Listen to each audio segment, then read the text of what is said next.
এরপরে প্রশ্ন হলো, সম্প্রতি মাদারীপুরে একটি বটগাছ কেটে ফেলার ঘটনা নিয়ে সংবাদ মাধ্যম এবং সোশ্যাল মিডিয়া ব্যাপক আলোচনা হয়েছে।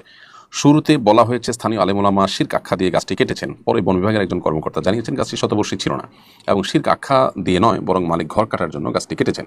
এ ধরনের ঘটনাকে কেন্দ্র করে আলেমদের বিরুদ্ধে প্রায় অপপ্রচার করা হয়। ইসলামী দৃষ্টিকোণ থেকে এই ধরনের বিষয়গুলোতে আমাদের করণীয় কী হওয়া উচিত? প্রথম কথা হলো, শতবর্ষী নয় সেটাকে শতবর্ষী বানানো। দ্বিতীয়ত হলো যে এই গাছকে কেন্দ্র করে সমাজে যদি কোনো কুসংস্কার থাকে, মানুষের মধ্যে ভুল বিশ্বাস থাকে, সেটা দূর করবার জন্য এই গাছকে যদি কেটেই ফেলে দেওয়া হয়, তো আলেমরা দেশে উদ্যোগ নিয়েও থাকেন, কি এমন অন্যায় করেছেন? একটা গাছ কেটেছেন, যদি কেটেনও বিষয়টি সেরকম ঘটেনি, আমরা ইতিমধ্যে সে নিশ্চিত হলাম।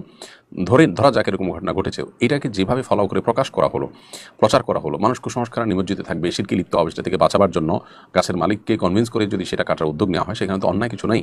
আপনি পরিবেশ রক্ষার নামে একটা গাছ কাটা নিয়ে এত হইচই করছেন, সেখানে ইউরোপিয়ানদের তাদের পরিবেশ বান্ধব ঘর নির্মাণ করার জন্য গাছ কেটে তাদের ওখানে রপ্তানি করছেন এবং আপনার নানাভাবে বৃক্ষ নিধন করে বিভিন্ন কলকারখানা গড়ে তুলছেন। আর এরকম অনেক ঘটনা ঘটছে অহরহ। সেগুলোকে তো এইভাবে ফুলিয়ে পাপিয়ে প্রকাশ করতে দেখা যায় না। আসলে আলেম ওলামা এবং ইসলামকে কাঠগড়ায় দাঁড় করাবার একটা প্রচেষ্টা আমরা মিডিয়াগুলোর অনেকগুলোতে দেখতে পাই, খুবই দুর্ভাগ্যজনক।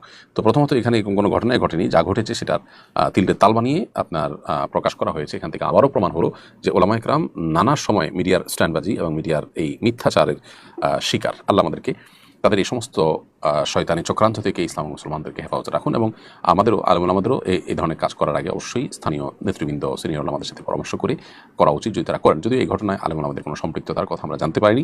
বন বিভাগ বলেছে যে মালিক নিজে কেটেছে।